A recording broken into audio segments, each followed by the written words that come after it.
রাজনৈতিক ও আইনি উভয় দিক থেকে যুক্তিসঙ্গত, বৈধ ও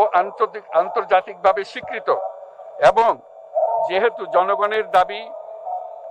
দাবি অনুযায়ী এরপর অবৈধ দ্বাদশ জাতীয় সংসদ ভেঙে দেওয়া হয় এবং সংবিধানের 106 অনুচ্ছেদ অনুসারে সুপ্রিম কোর্টের মতামতের আলোকে সাংবিধানিকভাবে ডক্টর মোহাম্মদ ইউনূসের নেতৃত্বে 8ই আগস্ট 2024 তারিখে একটি অন্তর্বর্তীকালীন সরকার গঠন করা হয়। এবং যেহেতু বাংলাদেশের সর্বস্তরের জনগণের ফ্যাসিবাদ বিরোধী তীব্র আকাঙ্ক্ষা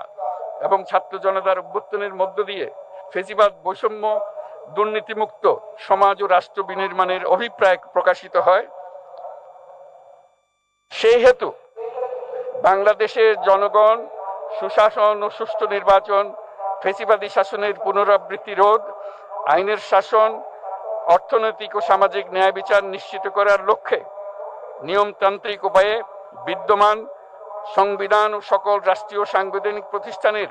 গণতান্ত্রিক সংস্কার সাধনের অভিপ্রায় ব্যক্ত করে।